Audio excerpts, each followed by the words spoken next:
Vuoi assaggiare una birra dove al suo interno scopri la specialità tipica friulana? Lumi Beer, il prodotto ricavato in 20 ettari di terreno coltivato orzodistico, biodiversità, performance ambientale. Lumi Beer nelle sue 5 versioni disponibili, 4 per consumo veloce e dissetante e la versione Magnum per intenditori. Lumi Beer si abbina a qualsiasi palato. Lumi Beer è un prodotto esclusivo Azienda Agricola Pancera, il buon seme, i buoni frutti.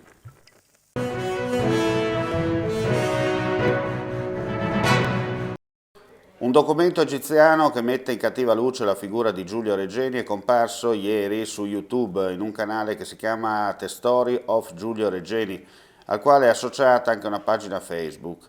Il filmato in 3 parti, che dura 50 minuti, si presenta come il primo documentario che ricostruisce i movimenti di Giulio Regeni al Cairo.